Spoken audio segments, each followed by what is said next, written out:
Suwen 21 states that the qi of the spleen emits upward an essence, Jing, that joins the lung and then follows the path of fluids leading downward to the bladder.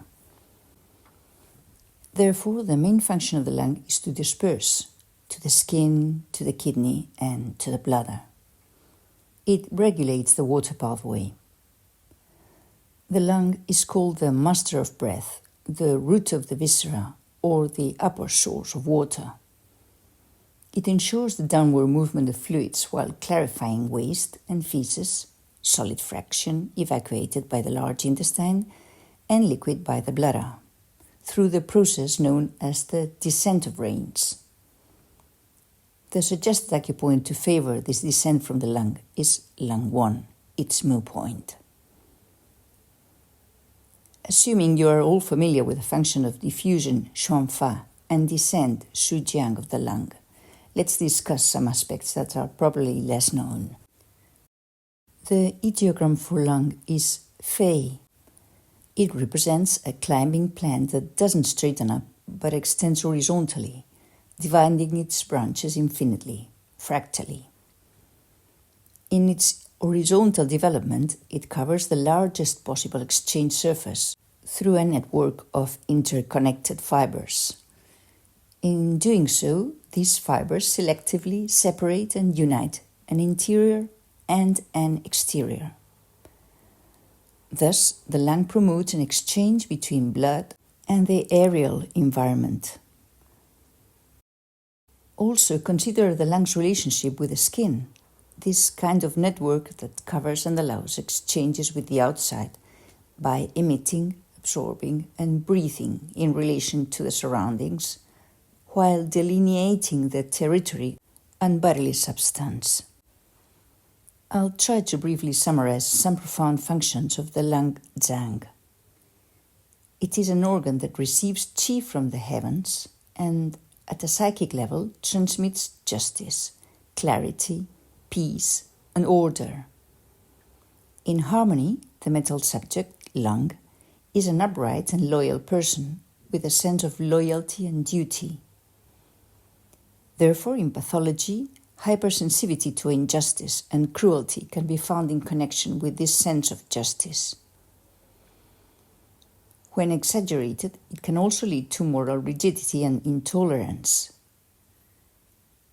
We mentioned that the lung receives peace from heaven, clear, the pure energy of heaven.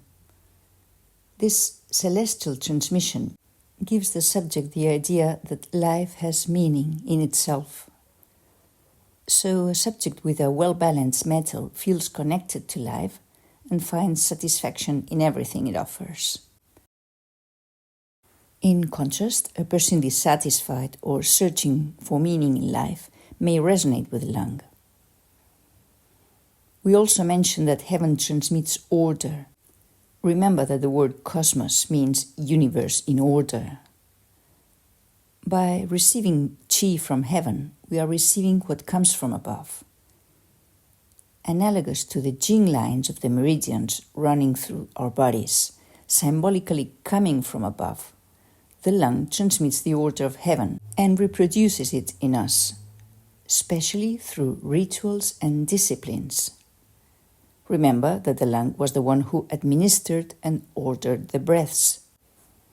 It's not just about social order here, but also cosmic order, which in our society can sometimes differ from the former.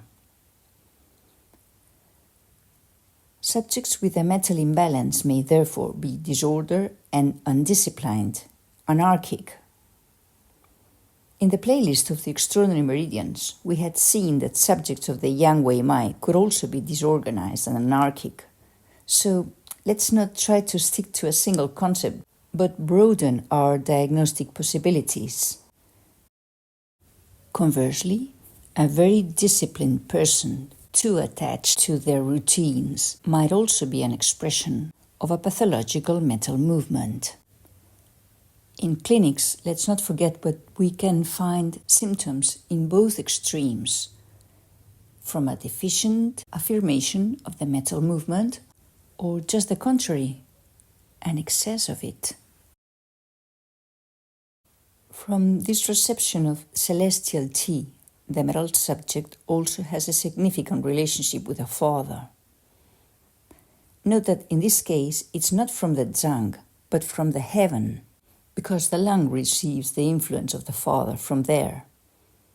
In some cases, even idealizing him. The metal subject may need esteem and approval of the father and replicates this need in the social structure they develop. Pathologically, this can manifest as a feeling of inadequacy, not being valuable enough, or having a significant inner void. And I wonder, perhaps it's a compensation for a poor connection with the mother, since the lung belonging to the metal is also related to the Ben Shen Po, which is intimately linked to the mother. In any case, it has been said that in pathology, metal subjects may seek a substitute father figure. In such cases, they often struggle with dependence. There may also be compensatory arrogance. They are hard-working individuals, sometimes working even on weekends. They are perfectionists, highly self-critical, and success always seems insufficient to them. On the other hand, as they appreciate pure and clean things and are eclectic, they are drawn to luxurious living. They like to be seen in certain places at certain times with certain people to feel more important than others. Elisabeth Rochat de la Vallée says that the lung governs qi in the pores and the 7 orifices of the body. It has been mentioned that metal subjects may show an affinity for voids and holes. On the other hand, Suen 8 states that the lung holds the position of prime minister. From it arise government and moderation. In pathology, the typical fatigue caused by a lung qi deficiency is short qi, that is, breathing rapidly with fatigue. This can also manifest with loss of voice or frequent aphonia. You all know the energy compression in the chest that generates lung stagnation due to the sadness. The crying, a lung-specific reaction, contributes to unlocking by forcing the mobilization of the chest with its repeated shakes. And what about the lung's relationship with the heart? Because it gives it a function not only of expansion outward, but also of gathering toward the center. We said that the lung is the prime minister, the closest to the emperor. In Suen 72, we can read, "The lung is an official organ. From it arise gathering, concentration, and balance." The official.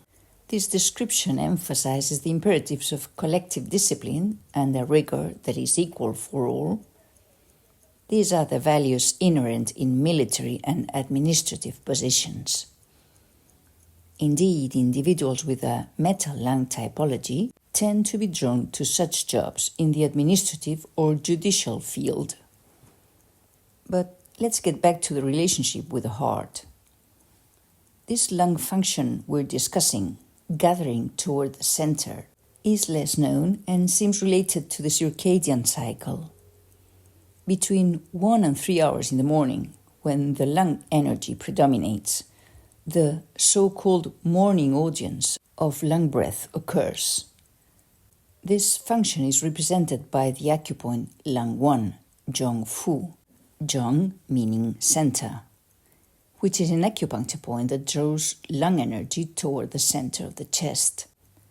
Generally, it's thought that this point makes lung energy descend, but above all, it makes it descend to gather in the center, thus governing the withdrawal inherent in the metal movement, which, as you must recall, is a centripetal movement.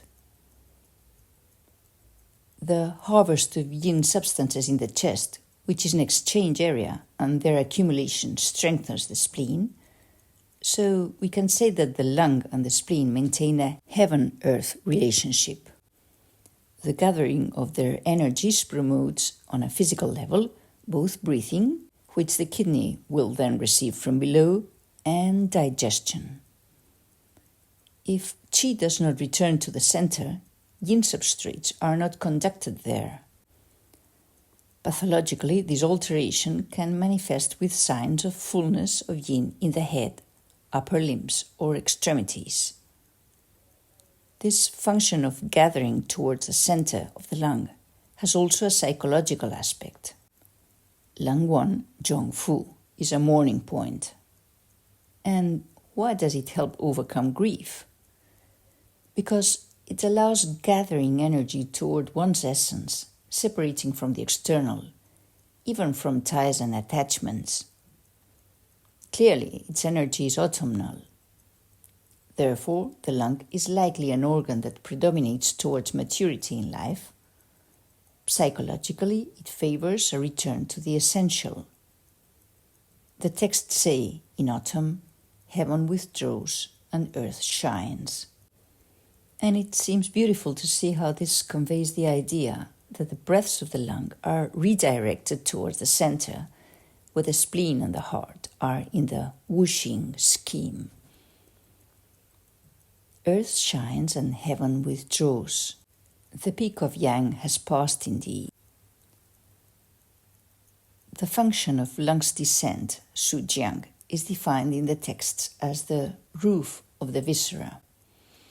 This function evokes the roofs of traditional houses, which had a central opening to allow celestial breaths to enter the house, and domestic breaths could be evacuated upwards. In traditional China, the lung is also called the canopy of the Zang, and through this function it purifies and clarifies the qi and flows coming from the other Zhongfu. Breathing is a reflection of how the subject lives themselves. It should be free, rhythmic, and measured. Since internal dialogue is linked to the lung, respiratory techniques allow calming the mind. In From Symbol to Clinical Practice, Jean-Marc Espy tells us that the lung, of the order of heaven, has several earths. Recall that idea I mentioned about how the viscera materialize the designs of the Zang. Well, the lung has several earths. The large intestine, due to its Piao-Li relationship, the kidney, which receives its qi, and finally the spleen, heaven and earth. Indeed, during expiration, there is an evacuation of earth towards heaven, based on that image of the opening in the house's roof. During expiration, to ascend from earth to heaven and be expelled, qi relies on the pelvis. As the lungs end up receiving toxins transmitted by other organs, it needs gates, orifices, to release them. And Rochet de la Vallée asserts that qi enters and exits with the essence of the lung. Its gates are the pores, the nose and the anus, which, via large intestine, is also related to the lung. Jean-Marc Espy tells us, between heaven and earth, the lung is a bellows. This reminds us of the Tao Te Ching. The interval between heaven and earth, we would say, is a bellows. Empty, it remains inexhaustible. Operated, it only asks to blow.